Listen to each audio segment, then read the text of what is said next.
नमस्कार मित्रांनो, या चॅनलवर तुमचं सर्वांचं स्वागत आहे। कथेला जास्तीत जास्त लाईक करा, शेअर करा आणि चॅनलला सबस्क्राईब करा। चला तर मग आता कथेला सुरुवात करू। माझं नाव राहुल आहे। मी पुण्याच्या एका नामांकित इन्स्टिट्यूटमधून फोटोग्राफी आणि व्हिज्युअल आर्टचा फायनल इयरचा कोर्स करत होतो। माझे काका आनंद हे हिमाचल प्रदेशातील कुल्लू मनाली या निसर्गरम्य भागात राहायचे।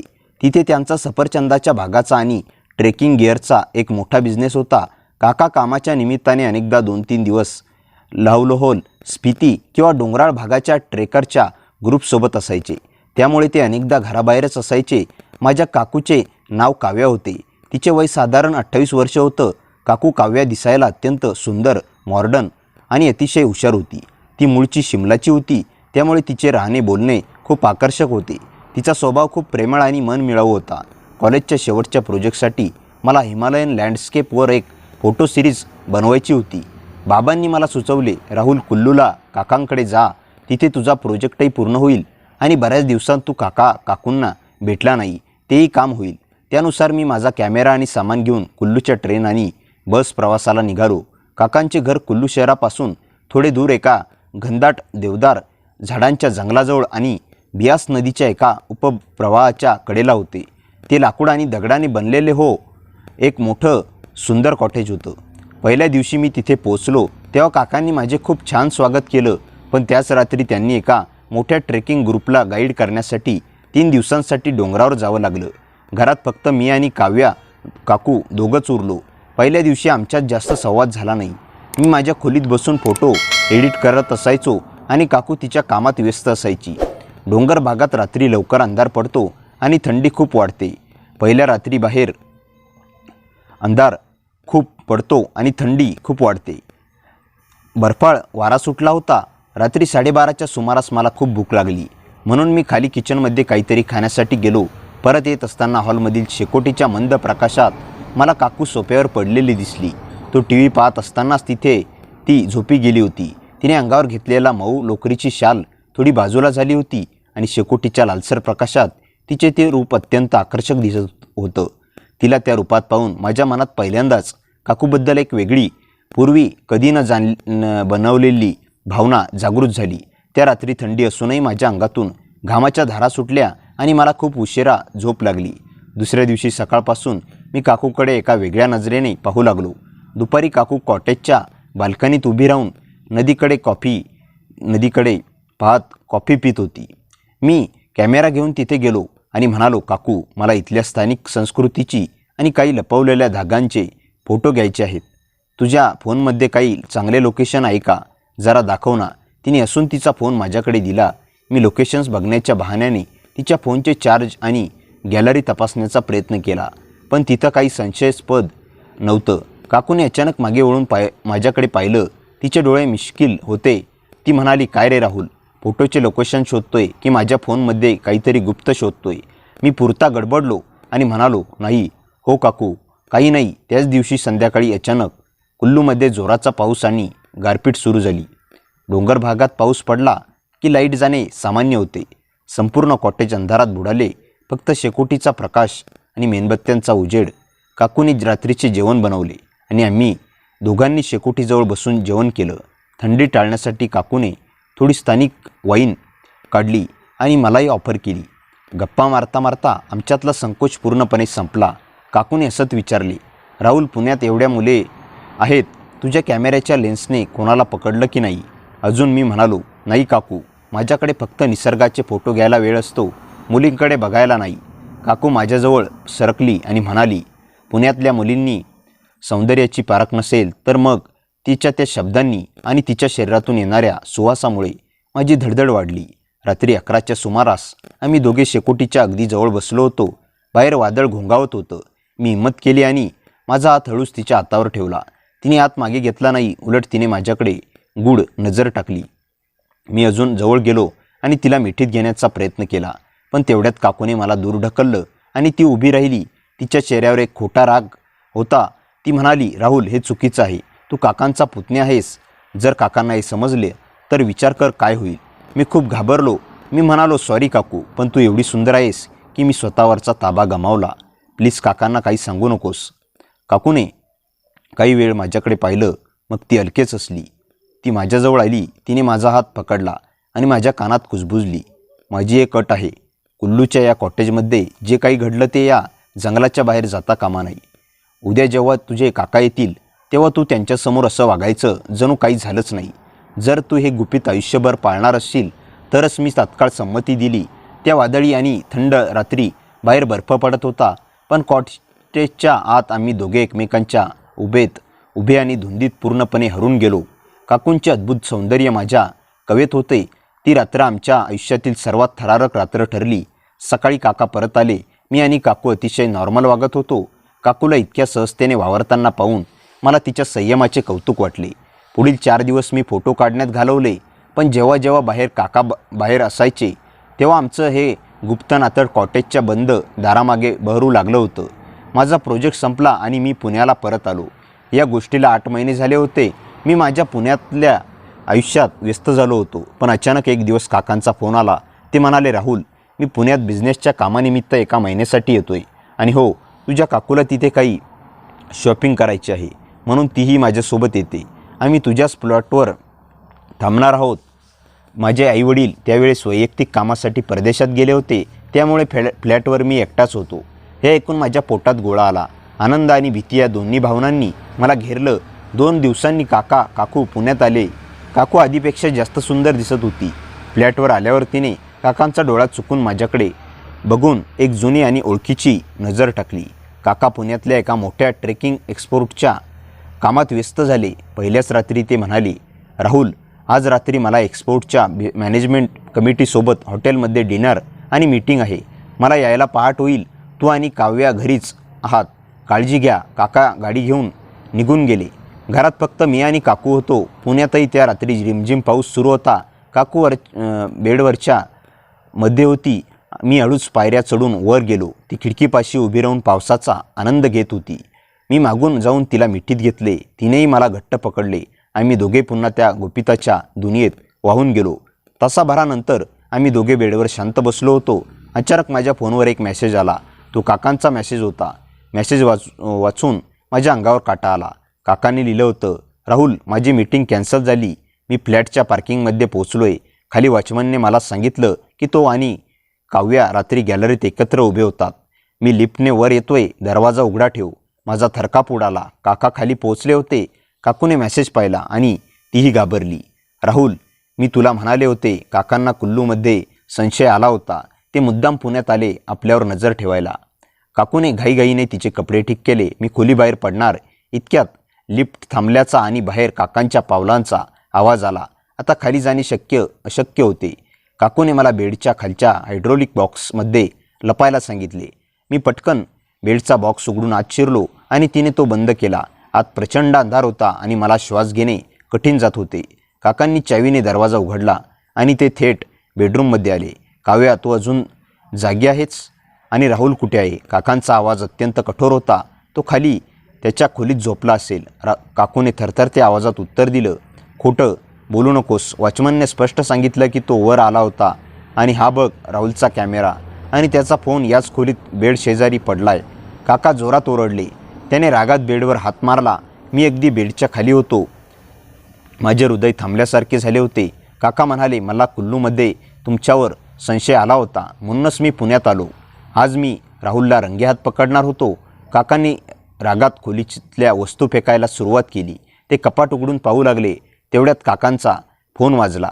त्यांच्या बिझनेस पार्टनरचा फोन होता, ज्यांनी सांगितले की पार्किंगमध्ये काकांच्या गाडीला एका दुसऱ्या गाडीने जोरात धडक दिली आहे आणि तिथे वाद सुरू आहे. काका रागाने फोन ठेवून, मी 2 मिनिटात येतो. राहुल कुठेही असला तरी आज मी त्याला सोडणार नाही, असं म्हणून वेगाने खाली निघून गेले. काका खाली जाताच काकूने पटकन बेडचा बॉक्स उघडला. मी धापा टाकत बाहेर आलो. राहुल, ही संधी आहे. तो आत्ताच्या आत्ता या फ्लॅटमधून बाहेर पड. काका खाली पार्किंगमध्ये आहे. तू मागच्या जिन्याने पड. खालू, काकू म्हणाली. मी माझा फोन आणि कॅमेरा घेतला आणि मागच्या जिन्याने धावत खाली आलो. पाऊस जोरात चालू होता. मी सोसायटीच्या मागच्या गेटने बाहेर पडलो आणि सरळ एका मित्राच्या रूमवर गेलो. त्या रात्री मी तिथेच थांबलो. माझ्या मनात विचार येत होते की उद्या संध्याकाळी मी जेव्हा घरी जाईन तेव्हा काका माझा खूनच करतील. दुसऱ्या दिवशी मी सकाळी अत्यंत भीतीने आणि थरथरत्या पावलांनी मी फ्लॅटवर परतलो. मी दाराची बेल वाजवली. दरवाजा काकूनी उघडला. तिच्या चेहऱ्यावर कोणताही राग किंवा भीती नव्हती. उलट ती खूप शांत होती. मी आत गेलो तर हॉलमध्ये काका बसले होते. त्यांच्यासमोर काही कागदपत्रे होती. मला पाहून काका हसले. अरे हो. त्यांच्या चेहऱ्यावर रात्रीचा तो राग नव्हता, तर एक संत हसू होतं. काका म्हणाले, या राहुल बस, तुझीच वाट पाहत होतो. मी गोंधळलो आणि घाबरलो. मी काकूंकडे पाहिलं. तिने मला डोळ्यात शांत राहण्याचा इशारा केला. काका पुढे म्हणाले, राहुल, काल रात्री जे काही झालं तो माझ्या एका मोठ्या प्लॅनचा भाग होता. मला माहीत आहे की तुझं आणि काव्याचं काय चाललं आहे. खरं तर कुल्लूमध्येच मला हे समजलं होतं. माझे पाय तरतरू लागले. काका, मला माफ करा. काकींनी मला थांबवले आणि म्हणले, माफ कशासाठी राहुल, तुला माहीत नाही आहे, पण माझा आणि काव्याचा विवाह हा केवळ एक कौटुंबिक करार होता. आमच्यात कधीही प्रेम नव्हतं. मला कुल्लू सोडून कायमचं परदेशात सेटल व्हायचं आहे आणि तिथे माझा एक नवीन पार्टनर आहे. पण मला काव्याला घटस्फोट देण्यासाठी एक सबळ पुरावा हवा होता, जेणेकरून मला तिला पोटगी द्यावी लागणार नाही. मी थक्क होऊन ऐकत होतो. काका पुढे म्हणाले, काल रात्री मी मुद्दाम तो देखावा केला. फ्लॅटच्या वॉचमनला मीच पैसे देऊन सांगायला लावलं होतं. आणि काल रात्री जेव्हा तू बेडच्या खाली लपला होतास, तेव्हा या खोलीत लावलेल्या हिडन कॅमेऱ्यात तुमच्या दोघांचे एकत्र असलेले सगळे व्हिडिओ रेकॉर्ड झालेले आहेत. माझ्याकडे आता पुरावे आहे. माझ्या डोक्यावर जून वीज कोसळली. आम्ही ज्या गुपिताला आमचे प्रेम आणि थरार समजत होतो, तो काकांचा रचलेला एक सापळा होता. काका उठले आणि त्यांनी काव्या काकूकडे पाहिले आणि म्हणाले, काव्या, या कागदपत्रावर सही कर. परस्पर संमतीने घटस्फोट होईल. मी कोर्टात हे व्हिडिओ सादर करणार नाही, ज्यामुळे राहुलचं करिअर आणि तुमच्या कुटुंबाची इज्जत वाचेल. बदल्यात मला माझा बिझनेस आणि मालमत्ता पूर्णपणे माझ्या नावावर हवी आहे. काव्या काकूंनी शांतपणे पेन घेतला आणि त्या कागदावर सही केली. तिच्या डोळ्यात पाणी नव्हतं, तर एक वेगळाच अभिमान होता. तिने काकूकडे पाहून म्हटलं, आनंद, मला तुमच्या मालमत्तेची कधीच हाव नव्हती. मला फक्त या बंधनातून मुक्त व्हायचं होतं. काकांनी कागदपत्रे घेतली, त्यांचा सॅक उचलला आणि माझ्याकडे बघून म्हणाले, थँक्स राहुल, तुझ्यामुळे माझा रस्ता सोपा झाला. काका फ्लॅट बाहेर निघून गेले आणि कायमच्या आमच्या आयुष्यातून निघून गेले. घरात आता फक्त मी आणि काव्या काकू उरलो होतो. हॉलमध्ये प्रचंड शांतता होती. मी काकूजवळ गेलो आणि म्हणालो, काकू, हे सगळं काकूने माझ्या ओठावर बोट ठेवलं. ती हलकेच असली. तिच्या डोळ्यात आता कोणतीही भीती नव्हती. ती म्हणाली, राहुल, आनंदला वाटतंय की त्याने गेम खेळला, पण त्याला हे माहीत नाही की कुल्लूच्या त्या पहिल्या रात्री जेव्हा मी तुला अट घातली होती, तेव्हाच मला माहीत होतं की आनंद आपल्यावर पाळत ठेवतो. मला त्याच्याकडे मुक्ती हवी होती, जी आज मिळाली. आता एक गुपित संपलं आहे आणि एक नवीन सुरुवात सुरू झाली आहे. तिने माझा हात पकडला. पुण्यातल्या त्या फ्लॅटमध्ये बाहेर पाऊस थांबला होता आणि खिडकीतून कोवळं ऊन आत येत होते. आम्ही दोघांनी काकांचे संशयाचे जाळे तोडून एका नवीन मुक्त नात्यात पाऊल ठेवलं होतं. राहुल आणि काव्याच्या आयुष्यातलं ते वादळ आता शांत झालं होतं, पण त्या शांततेत एक वेगळीच सुख आणि आत्मीयता होती. काका निघून गेल्यावर फ्लॅटमध्ये पसरलेली ती सभ्यता कोणत्याही भीतीची नव्हती, तर एका सुटकेची आणि नव्या सुरुवातीची होती. खिडकीतून येणारे कोवळे ऊन थेट हॉलमध्ये पडलं होतं, ज्यामुळे वातावरणातील जुना काळोख पार निघून गेला होता. काव्या सोफ्यावर शांत बसली होती. तिच्या चेहऱ्यावर आतापर्यंत असलेला तो संभ्रम आणि दबावाचे सावट पूर्णपणे नाहीसे झाले होते. ती मुक्त श्वास घेत होती. राहुल तिच्याजवळ गेला आणि तिचा हात आपल्या हातात घेतला. काव्या, मला अजूनही या सगळ्यावर विश्वास बसत नाही आहे. मला वाटतं तू आज सगळं संपणार, पण तू हे सगळं आधीच, राहुलने तिच्या डोळ्यात पाहत विचारलं. काव्याने हलकेच हसून आपला दुसरा हातही त्याच्या छातीवर ठेवला.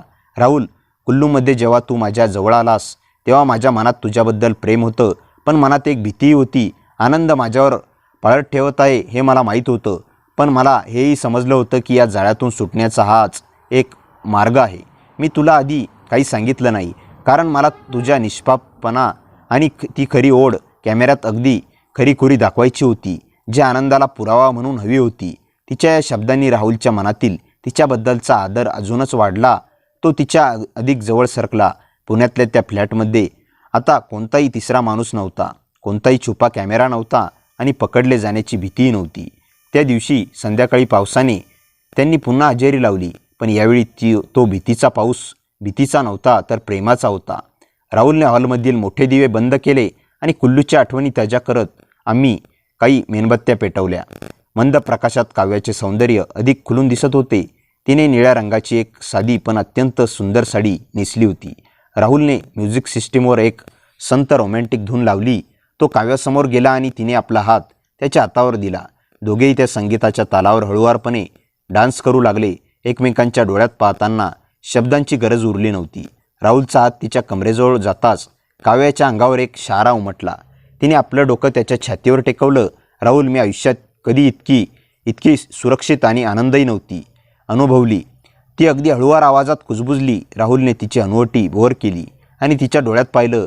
तिथे फक्त त्याबद्दलचे प्रेम ओसंडून वाहत होते.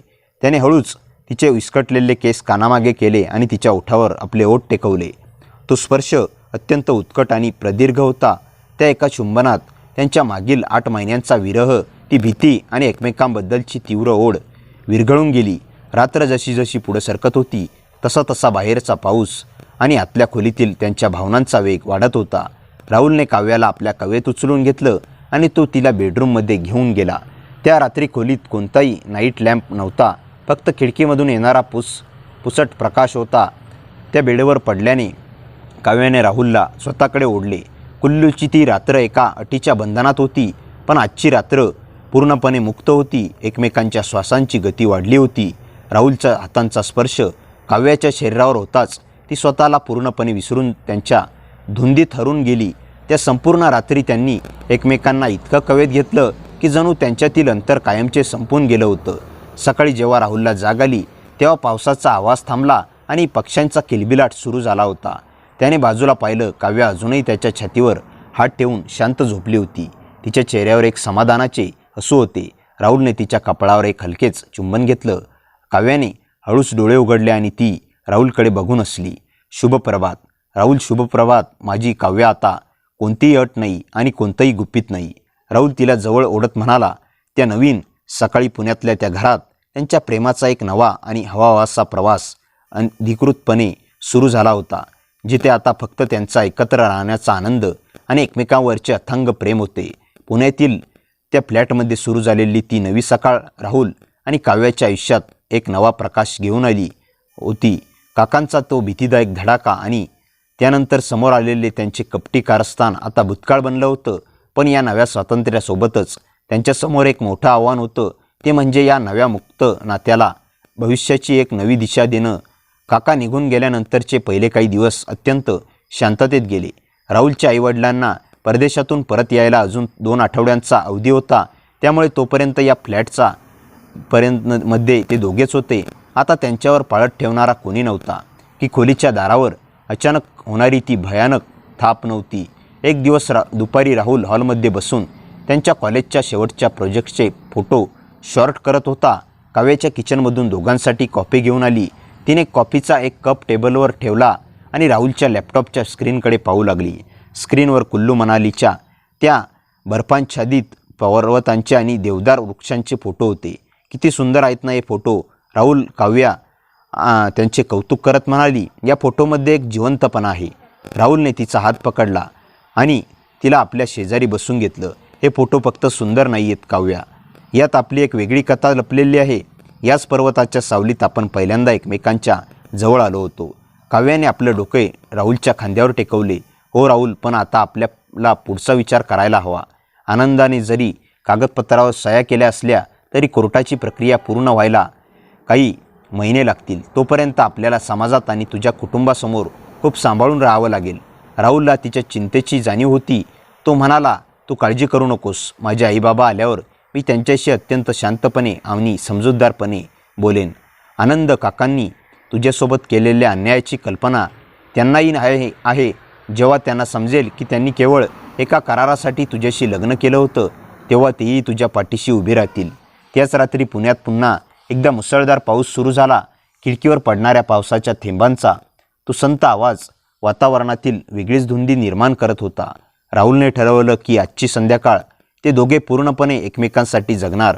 त्याने हॉलमधील सर्व लाईट्स बंद केले आणि टीव्हीच्या शेजारी काही सुवासिक मेणबत्त्या पेटवल्या. मेणबत्त्यांच्या त्या पिवळसर मंद प्रकाशात संपूर्ण हॉल एखाद्या राजवाड्यासारखा भासू लागला. काव्या बेडरूममधून बाहेर आली तेव्हा राहुल तिकडेच पाहत राहिला.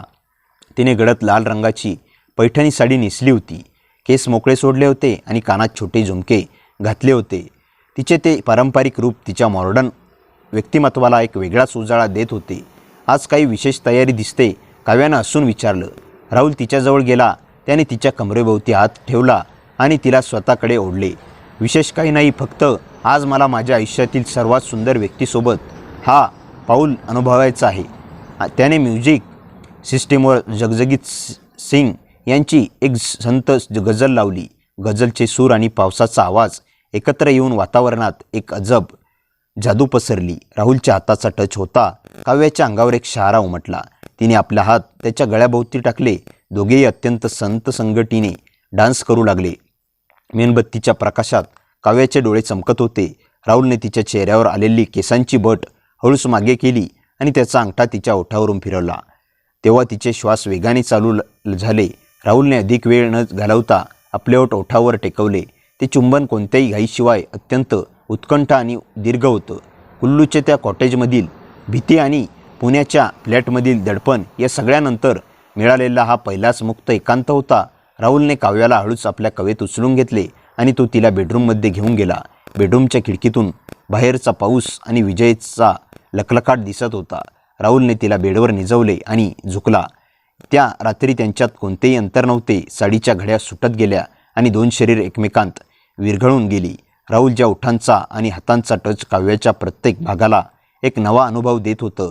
तिने आपले निखळ पाठीवर उमटले, जणू ते या क्षणाला कायमचे स्वतः कैद करत होती. रात्रीचा प्रत्येक पहर त्यांच्यातील अधिक जवळ घट्ट करत होता. ती रात्र शारीरिक आकर्षणाची नव्हती, तर दोन आत्मे एकमेकांमध्ये पूर्णपणे समर्पित होण्याचा तो एक पवित्र सोहळा होता.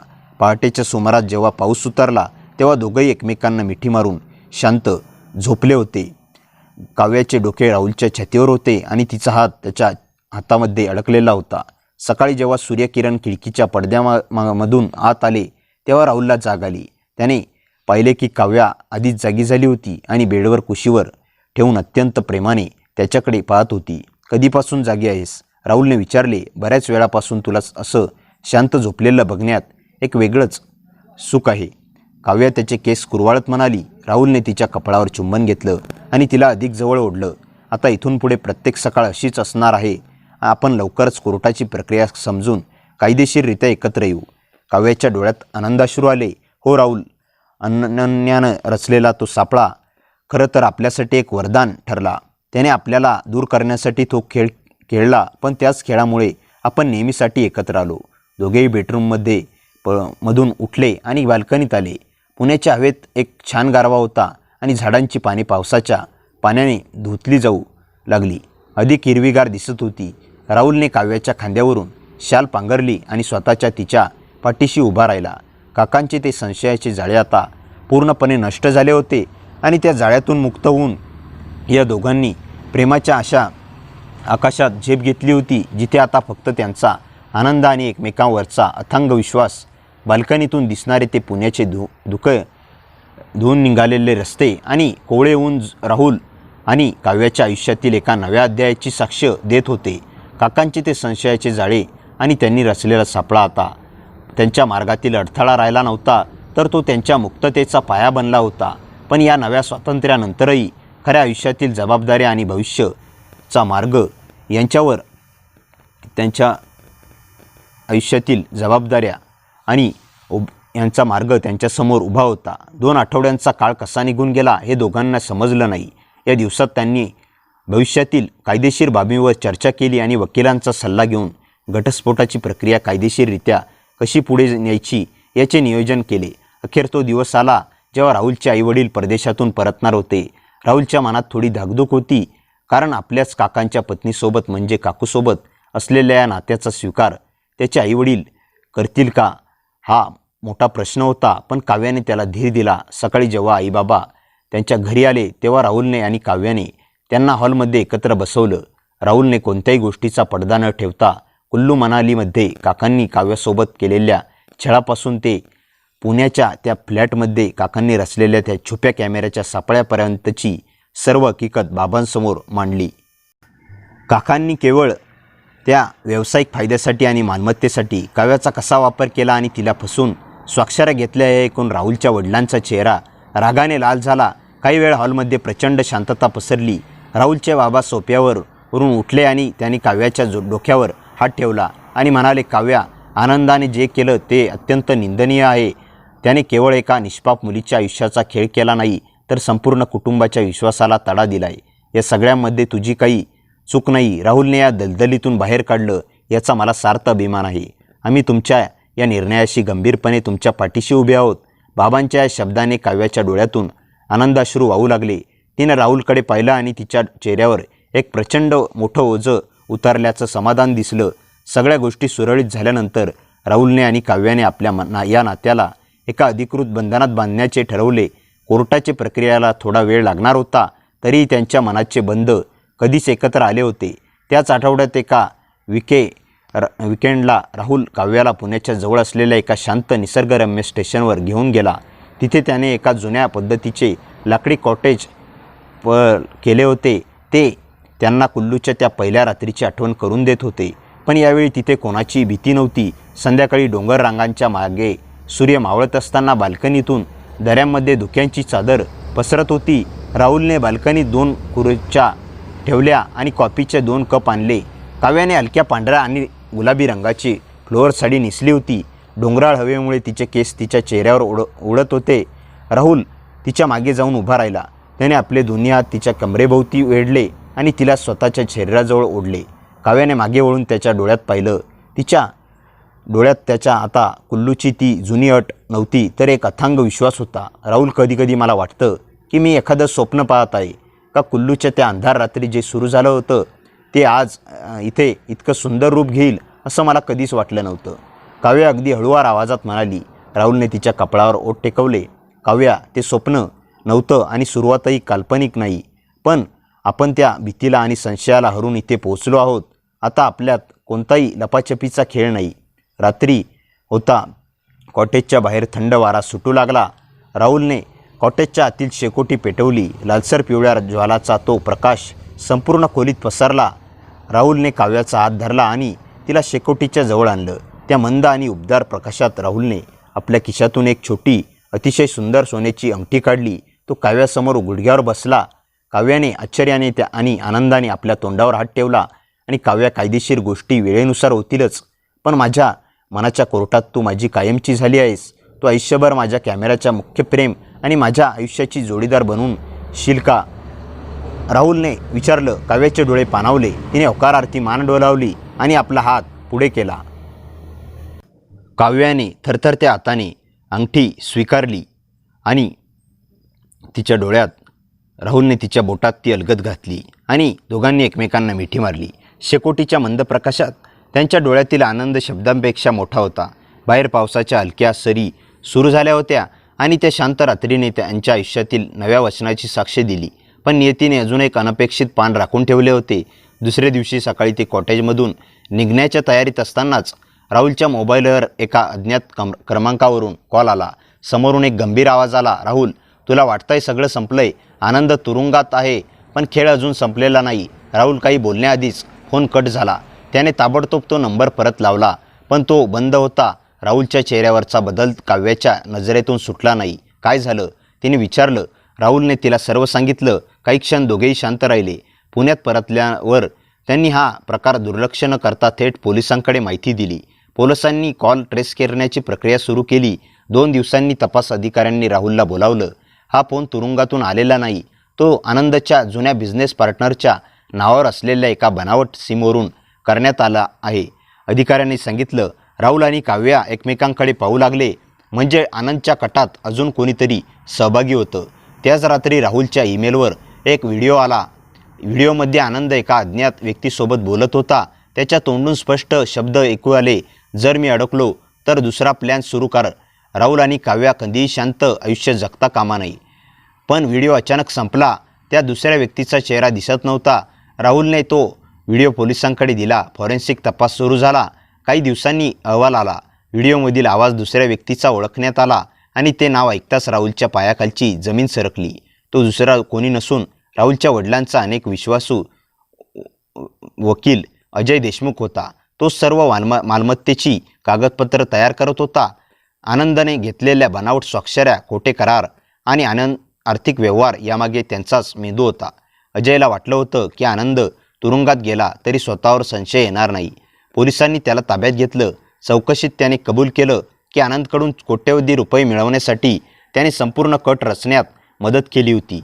काव्याच्या नावावरील मालमत्ता बळकावण्याचा मुख्य डाव त्याचाच होता. हा धक्कादायक खुलासा संपूर्ण कुटुंबासाठी मोठा होता, पण अखेर सर्व सत्य न्यायालयासमोर आलं. काही महिन्यानंतर न्यायालयाने आनंद आणि अजय या दोघांनाही कठोर शिक्षा सुनावली. काव्यावरील सर्व खोटे करार रद्द करण्यात आले आणि तिचे सर्व कायदेशीर हक्क तिला परत मिळाले. त्या दिवशी न्यायालयाच्या पायऱ्यांवर उभं राहून राहुलने काव्याचा हात हातात घेतला. काव्या हसत म्हणाली, आपल्या प्रेमाची खरी परीक्षा आज संपली. राहुल हसला, नाही, आता खरी सुरुवात झाली आहे. काही दिवसांनी दोघांचा साध्या पण आनंदी वातावरणात विवाह झाला. दोन्ही कुटुंबियांच्या उपस्थितीत त्यांनी एकमेकांना आयुष्यभर साथ देण्याचं वचन दिलं. लग्नानंतर ते पुन्हा एकदा त्या डोंगरातील कॉटेजमध्ये गेले. यावेळी ना भीती होती, ना कट, ना संशय, फक्त प्रेम, विश्वास आणि नव्या आयुष्याची स्वप्न होती. पण कॉटेजच्या बाहेर जाताना राहुलच्या नजरेचं एक जुनं पत्र पडलं. त्यावर फक्त एकच ओळ लिहिली होती, खेळ संपला असं समजू नकोस. प्रत्येक शेवटातून एका नव्या कथेची सुरुवात होते. राहुलने पत्र शांतपणे दुमडून खिशात ठेवलं. त्याने काव्याकडे पाहिलं, हसला आणि दोघेही हातात हात घालून पुढे चालू लागले. कारण यावेळी त्यांना कोणत्याही सापळ्याची भीती नव्हती. त्यांच्या प्रेमाचा सर्वात मोठा विजय म्हणजे एकमेकांवरील अढळ विश्वास होता. त्या रहस्यमय चिठ्ठीने राहुलच्या मनात पुन्हा एकदा प्रश्नाचं वादळ उठवलं. त्याने ती शांतपणे खिशात ठेवली, पण यावेळी त्याच्या चेहऱ्यावर भीती नव्हती. काव्याने त्याचा हात हातात घेतला आणि हसत म्हणाली, राहुल, भूतकाळाला आता आपल्यावर राज्य करू देऊ नकोस. राहुलने तिच्याकडे पाहिलं आणि मान हलवली. हो, पण या चिठ्ठीमागचं सत्य शोधल्याशिवाय मला शांतता मिळणार नाही. दोघेही पुण्यात परतले. काही दिवसांनी राहुलने त्या चिठ्ठीवरील हस्ताक्षर तज्ज्ञांकडे तपासणीसाठी दिलं. अहवाल आला तेव्हा तो स्वतःही चकित झाला. ते हस्ताक्षर ना आनंदचं होतं ना अजयचं. ते पूर्णपणे वेगळ्या व्यक्तीचं होतं. तपास पुढे सरकत असतानाच एक दिवस राहुलच्या ऑफिसमध्ये एक वृद्ध गृहस्थ आले. त्यांच्या हातात एक जुनी फाईल होती. त्यांनी स्वतःची ओळख करून दिली.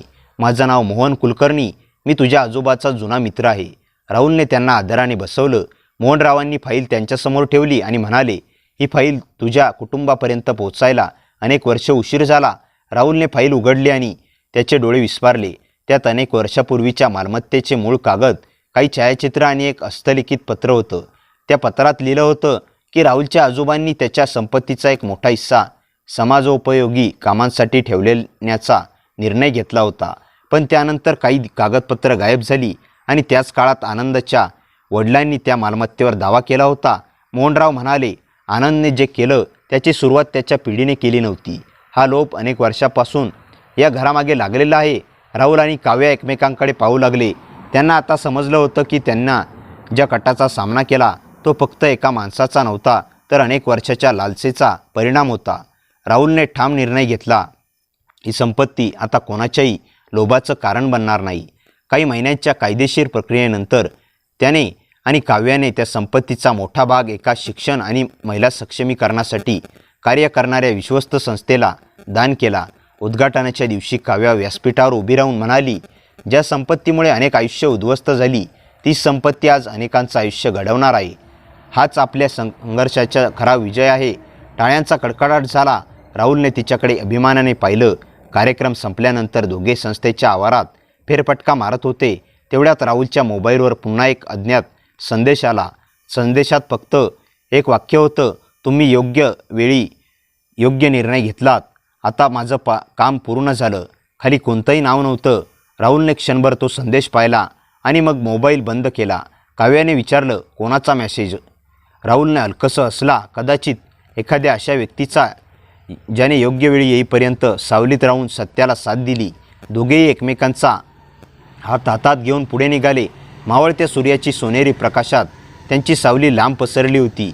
त्यांच्या आयुष्यातील प्रत्येक कट, प्रत्येक वेदना आणि प्रत्येक परीक्षा आता मागे पडली होती. पुढे होता फक्त विश्वास, प्रेम आणि नव्या आयुष्याचा सुंदर प्रवास. मित्रांनो, कथा कशी वाटली कमेंटमध्ये नक्की सांगा. कथेला जास्तीत जास्त लाईक करा आणि हाईप करा आणि आपल्या मित्रमैत्रिणींमध्ये शेअर करा. आणि हो, चॅनलवर नवीन असाल तर चॅनलला सबस्क्राईब करायला विसरू नका. भेटूया पुन्हा अशाच इंटरेस्टिंग आणि धमाकेदार कथेसह. तोपर्यंत हसत राहा, खुश राहा. धन्यवाद.